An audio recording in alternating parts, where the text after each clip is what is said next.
Hallelujah, praise the Lord. मेरे भाइयों, आज का वचन जो है वो है पहला यूहन्ना की पुस्तक अध्याय 2 वचन 20 और 27। पहला यूहन्ना की पुस्तक अध्याय 2 वचन 20 और 27। मैं केवल 2 ही वचन पर बात करूंगा आप सभी से, तो मैं पढ़कर सुना देता हूं कि यहाँ पर लिखा क्या है। आखिर में यहाँ पर लिखा है, परंतु तुम्हारा तो उस पवित्र से अभिषेक हुआ है और तुम सब कुछ जानते हो।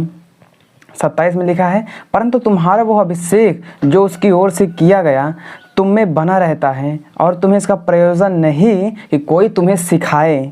क्या लिखा है, ध्यान सुनना।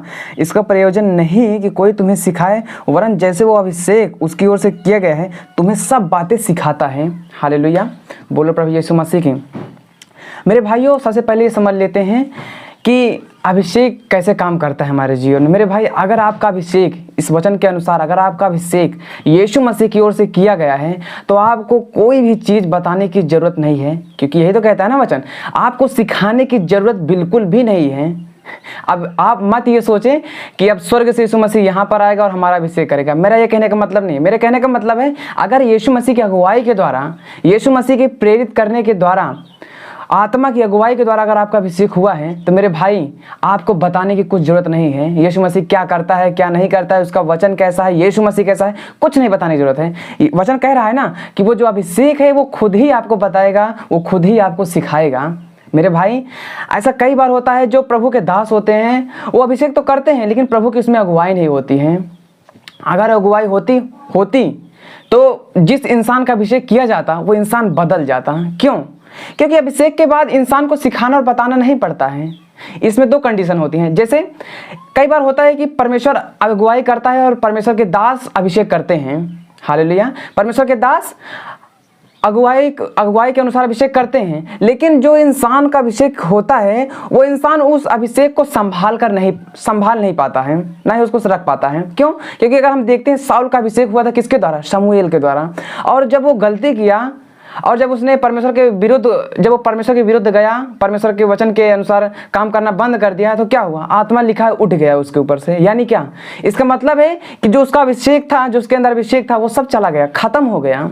आप ये भी जानते हैं कि परमेश्वर के जितने भी दास थे वो सब वो सब केवल एक बार परमेश्वर का अभिषेक करते थे और उसी अभिषेक से उसका जीवन बदल जाता था। किसी का भी इंसान का हो, कोई भी इंसान हो, बाइबल में अगर आप पढ़े हो तो दोबारा किसी का अभिषेक नहीं हुआ है। इसलिए मेरे भाइयों, अभिषेक की जरूरत आपको और हमको केवल एक बार होती है। अगर उसी में आप और हम अपना जीवन नहीं सुधारेंगे तो परमेश्वर कहता है तुम्हें कोई नहीं सिखा सकता है, तुम्हें कोई नहीं बता सकता है। हम देखते हैं प्रेरितों का काम 4 अध्याय वचन 13 में पतरस और यूहन्ना क्या थे? एक साधारण, वहां पर लिखा है साधारण व्यक्ति थे, अनपढ़ व्यक्ति थे, लेकिन क्या परमेश्वर का वचन बहुत ही अद्भुत तरीके से सुनाते थे।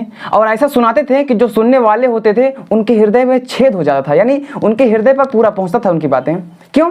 क्योंकि वो परमेश्वर के अभिषिक्त दास थे। और एक अभिषिक्त दास को कुछ बताने की जरूरत नहीं पड़ती है, ना कुछ सिखाने की जरूरत पड़ती है। अगर आपका अभिषेक हुआ है, हमारा अभिषेक हुआ है, इसमें हमको आपको सिखाने की, बताने की कोई जरूरत नहीं है। वो परमेश्वर का जो अभिषेक, यीशु मसीह का जो अभिषेक जो यीशु मसीह ने हम सबका अभिषेक किया है, वही हम सबको बताएगा, वही हम सबको सिखाएगा। यही तो वचन कहता है ना 27 कि कोई प्रयोजन नहीं, कोई भी ऐसा कुछ नहीं है जो तुम्हें बताए और सिखाए। केवल यीशु मसीह का अभिषेक है जो तुम्हें बताएगा, जो तुम्हें सिखाएगा।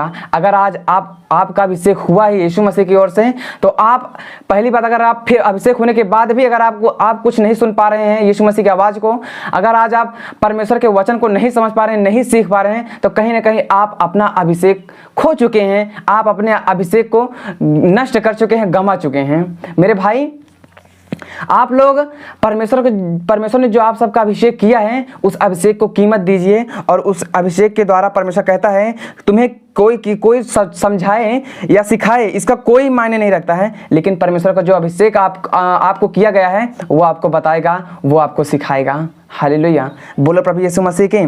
तो मेरे भाई, आज से जो परमेश्वर ने आपका अभिषेक किया है उस अभिषेक पर काम करना शुरू कर दें, नहीं तो आप कितना भी अभिषेक कराएंगे उसका कोई मतलब नहीं होगा। अभिषेक एक बार होता है। हालेलुया, प्रभु, बोलो प्रभु यीशु मसीह की।